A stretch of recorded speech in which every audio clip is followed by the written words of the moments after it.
Muito bem, pessoal, aqui é o professor Baroni e hoje eu estou aqui com meu amigo Jacinto, analista responsável do site Funds Explorer. Vamos lá? Obrigado.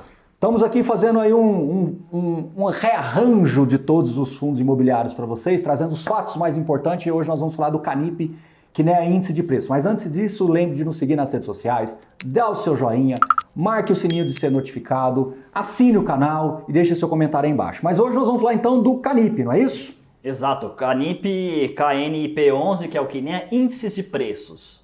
E esse fundo é um fundo de... É um fundo que nem parece, o nome nem é sugestivo para fundo imobiliário, né? Isso aí já começa diferente por aí, né? Exatamente, ele é bem sugestivo. Por que não é índice de preços? Porque justamente ele investe em CRIs que são indexados a índices de inflação. E nada mais é do que índice de preço. Índice de inflação é um índice de preços, né?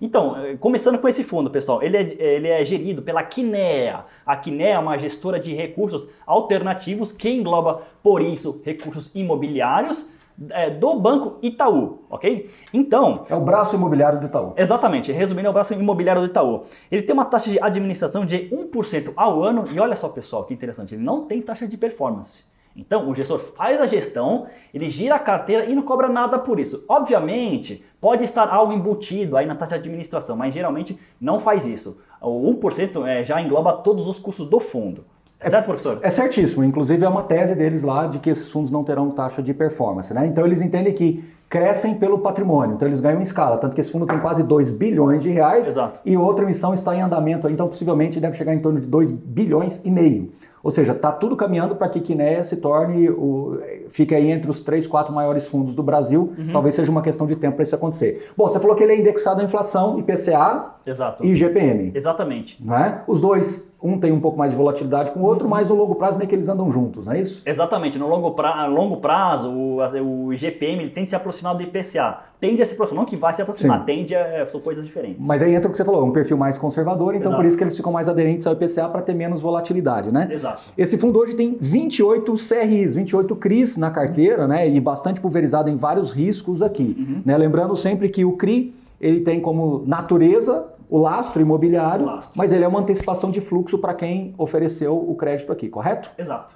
Então tá bom. Então vamos falar outra coisa. Apesar de ser um fundo conservador, se você compara com o CDI, até está no próprio relatório gerencial, ele acaba tendo um retorno razoável, né? A gente pode ver aí que no relatório de março, ele teve aí 167% da taxa do CDI.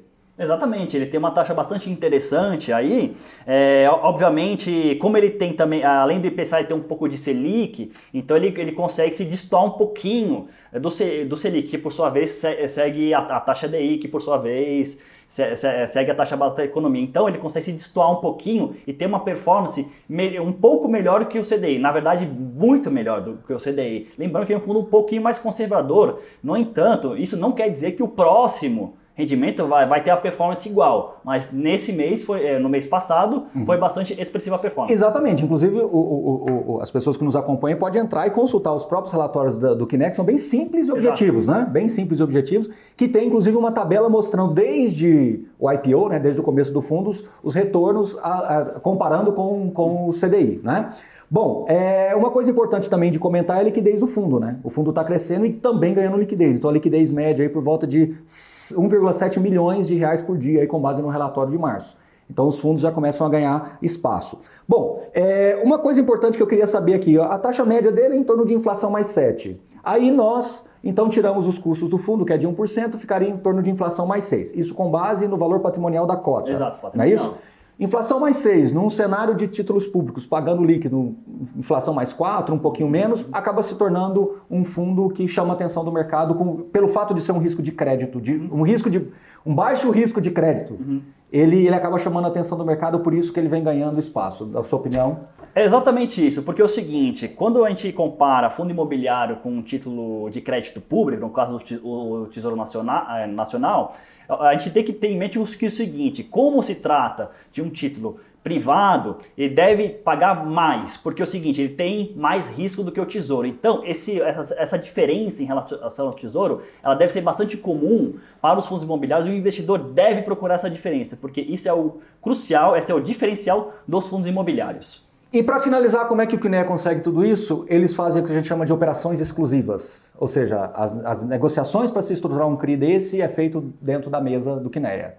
Ele não leva isso para o mercado, ele mesmo estrutura e, como a gente diz no jargão de mercado, ele toma toda a operação para ele mesmo e consegue, obviamente, taxas um pouco melhores, porque não há a distribuição no meio do caminho, como a gente está acostumado a ver no mercado em geral. Então, as operações são feitas dentro de casa, do lado de lá o credor, do lado de cá o devedor, e chega-se num acordo ali, uma operação exclusiva. Esse que vem, por isso que nasce, então, esse conceito de operação exclusiva.